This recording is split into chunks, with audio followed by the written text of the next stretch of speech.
बहुत बहुत नमस्कार आप सभी का। आपके साथ मैं ऋतिका पांडे। खबर दिन भर हमारा स्पेशल बुलेटिन मेड़ता की बड़ी खबरों से शुरुआत करते हैं बुलेटिन की, जहां आज बात करेंगे अवैध विस्फोटक मामले के बारे में। जी हां, नागौर जिले के हरसौल में अवैध विस्फोटक मामले में मुख्य आरोपी सुलेमान खान के खिलाफ प्रशासन ने कड़ा रुख अपनाते हुए शुक्रवार को बड़ी कार्रवाई की है और अंजाम दिया है। पुलिस और राजस्व विभाग की संयुक्त टीम ने भारी जब्ते के साथ आरोपी को अवैध रूप से निर्मित फार्म हाउस पर बुलडोजर चलाकर उसे ध्वस्त कर दिया है। प्रशासनिक जांच में सनसनीखेज खुलासा हुआ था कि सुलेमान खान ने हरसौर क्षेत्र में करीब 45 बीघा भूमि पर अपना आलीशान फार्म हाउस बना रखा था। राजस्व विभाग द्वारा अतिक्रमण की पुष्टि के बाद शुक्रवार को बुलडोजर की मदद से अवैध निर्माणों को ढहा दिया गया है।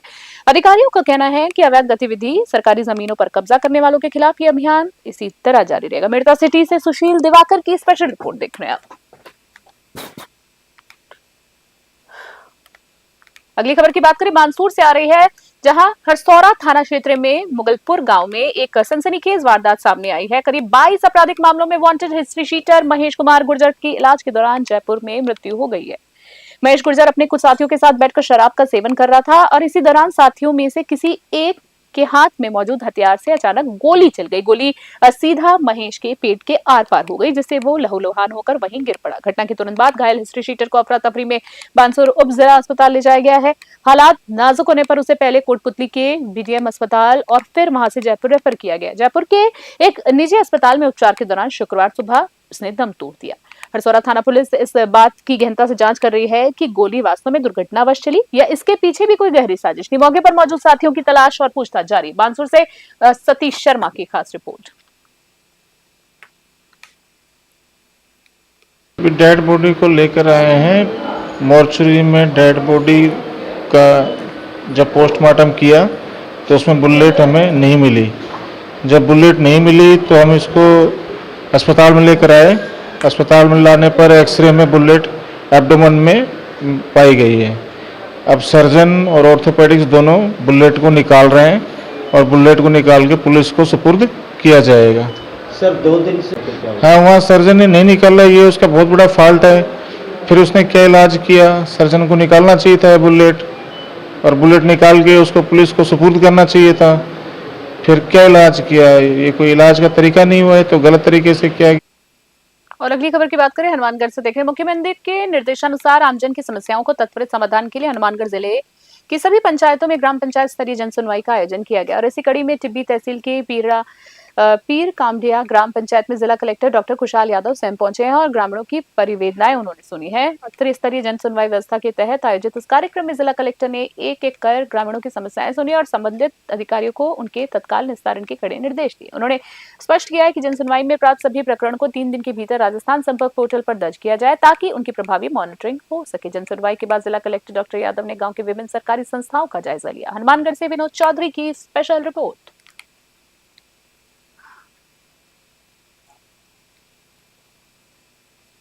धौलपुर से खबर देख रहे हैं। धौलपुर जिले के मानिया थाना क्षेत्र में महुरी गांव के पास एक दुखद हादसा सामने आया है। यहां पार्वती नदी की रपट पार करते समय पैर फिसलने से एक व्यक्ति की नदी में डूबने से मृत्यु हो गई है। दुखद खबर है। मृतक की पहचान कलवापुरा निवासी प्रधान कुशवाहा पुत्र रामलाल के रूप में हुई है। मृतक के पुत्र विजय सिंह ने बताया है कि उनके पिता गुरुवार शाम को आलू की खुदाई के लिए लेबर यानी श्रमिक लेने निधेरा गांव गए थे। घटना की सूचना मिलते ही मानिया थाना प्रभारी नीरज कुमार शर्मा पुलिस जाब्ते और एसडीआरएफ टीम के साथ मौके पर पहुंचे। स्थानीय गोताखोरों की मदद से रात भर तलाशी ली गई, लेकिन अंधेरा होने के कारण सफलता नहीं मिली। शुक्रवार सुबह दोबारा रेस्क्यू शुरू किया गया, तब नदी की दूसरी तरफ शव तैरता हुआ मिला। धौलपुर से संजय कसाना की रिपोर्ट।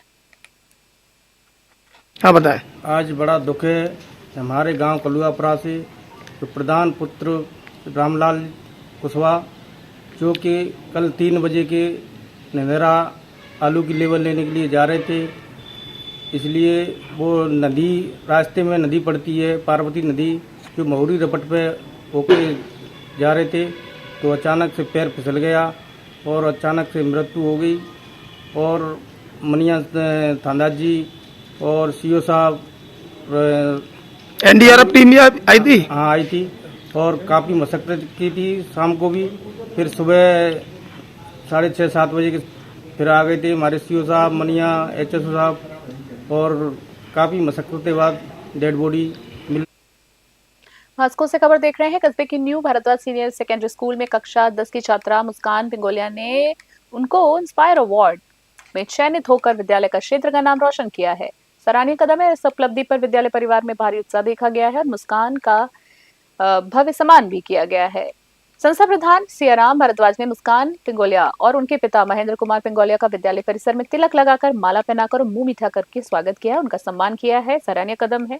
इस दौरान छात्र छात्राओं ने तालियां बजाई, गड़गड़ाहट के साथ अपनी सहपाठी का हौसला तक बढ़ाया। संस्था प्रधान ने बताया है कि इंस्पायर अवार्ड के लिए चयन होना छात्र की वैज्ञानिक सोच और कड़ी मेहनत का परिणाम है। बस्ती से रामफुल मीणा की स्पेशल रिपोर्ट देख रहे हैं आप।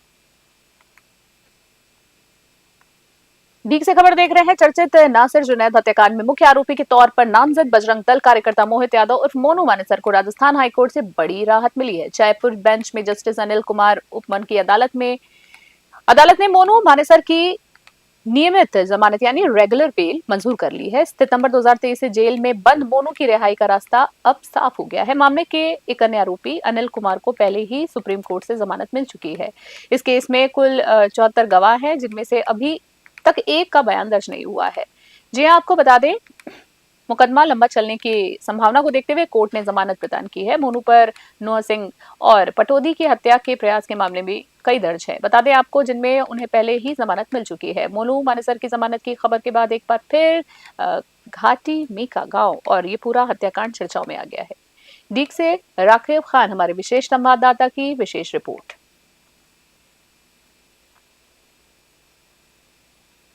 और करौली से खबर देख रहे हैं। अंतर्राष्ट्रीय महिला दिवस के उपलक्ष्य में करौली के मुंशी त्रिलोक चंद माथुर स्टेडियम में आगामी 8 मार्च को एक विशेष खेल उत्सव का अस्मिता लीग का आयोजन किया जाएगा। खेलो इंडिया और माय भारत के संयुक्त तत्वाधान में आयोजित होने वाले इस कार्यक्रम में की थीम खेल से ही पहचान रखी गई है। जिला युवा अधिकारी शरद त्रिपाठी ने बताया है कि इस लीग में बालिकाओं और महिलाओं की भागीदारी सुनिश्चित करने के लिए 3 आयु वर्ग निर्धारित किए गए हैं। जिला खेल अधिकारी रमेश चंद्र गुप्ता ने जानकारी दी है कि स्मिता लीग के तहत मुख्य रूप से एथलेटिक्स स्पर्धाएं आयोजित होंगी, जिनमें से 100 मीटर, 200 मीटर, 400 मीटर दौड़ शामिल है। करौली से राधा रमन सारस्वत हमारे विशेष संवाददाता की खास रिपोर्ट देख रहे हैं। टॉक से खबर देख रहे हैं। वजरलाल सरकार द्वारा बुजुर्गों और गंभीर रोगियों के लिए शुरू की गई रामाश्रय वार्ड योजना अब टोंक जिले के धरातल पर भी उतर आई है। शुक्रवार को टोंक के जिला मुख्यालय स्थित सादत अस्पताल में एक दिवसीय रामाश्रय कैंप का भव्य आयोजन किया गया है, जिसका उद्देश्य जरूरतमंद बुजुर्गों को अत्याधुनिक चिकित्सा सुविधाएं उपलब्ध कराना है।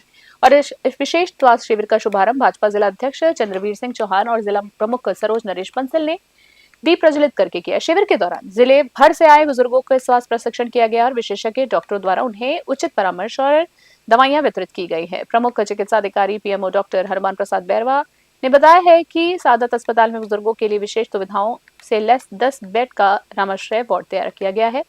इस योजना का सबसे बड़ा लाभ यह है कि अब बुजुर्गों को अस्पताल आने के लिए किसी परिजन की निर्भरता उन पर नहीं रहने वाली है। उनके ऊपर अस्पताल का स्टाफ ही उनकी पूरी देखभाल करेगा। टोंक से ब्रिजेश परिडवाल की विशेष रिपोर्ट।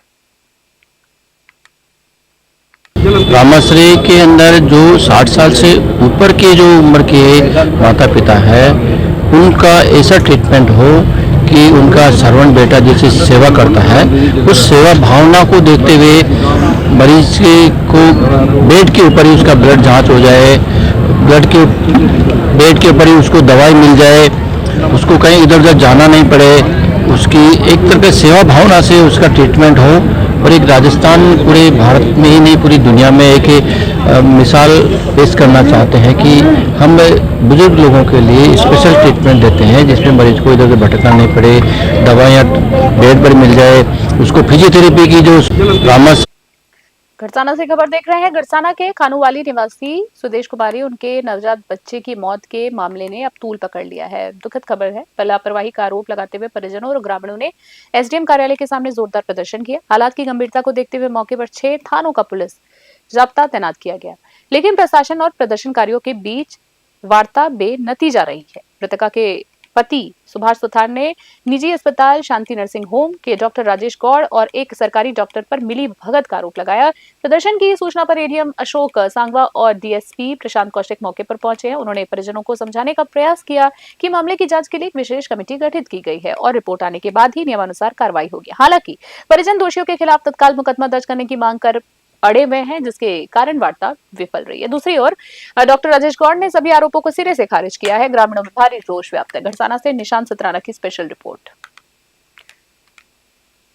देखिए निशांत जी, जहां तक न्याय की बात है, हमारे जो इलाके की जनता, अगुआ नेता बड़े संघर्षशील हैं, तो जो अपराधी है वो कितना भी धन बल वाला हो, लेकिन उसको एक ना एक दिन सलाखों के पीछे आना पड़ेगा। और जो दोषी इसमें कर्मचारी हैं हॉस्पिटल गड़साना के, उनको भी हम सजा दिलवा करके दम लेंगे।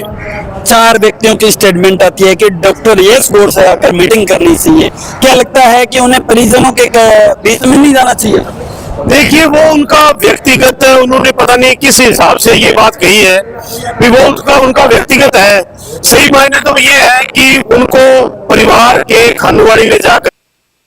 अगली खबर की बात करें, श्रीगंगानगर से देख रहे हैं। पदमपुर रोड स्थित गुरुद्वारा साहिब परिसर में आज उस समय हड़कंप मच जाता है जब एक लोक परिवहन की बस अनियंत्रित होकर गुरुद्वारे के अंदर घुस जाती है। यह हादसा बस चालक की एक छोटी सी मानवीय चूक के कारण हुआ है, जो एक बड़े हादसे में बदल सकता था। इस पूरी घटना का वीडियो वहां लगे कैमरों में कैद हो गया, जो अब सोशल मीडिया पर तेजी से वायरल हो रहा है। वीडियो में साफ देखा जा सकता है कि बस कितनी तेजी से परिसर में दाखिल हुई है। घटना के बाद मौके पर मौजूद श्रद्धालुओं, स्थानीय लोगों में अफरा तफरी मच गई। हादसे में किसी की हताहत होने की या चोट आने की खबर नहीं है। स्थिति बिगड़ते देख चालक ने तुरंत अपनी गलती स्वीकार की और गुरुद्वारा प्रबंधन और वहां मौजूद लोगों से हाथ जोड़कर माफी मांगी। प्रबंधन ने भी मानवीय आधार पर मामले को शांत करवाया। श्रीगंगानगर से राजेश भाटी की स्पेशल रिपोर्ट।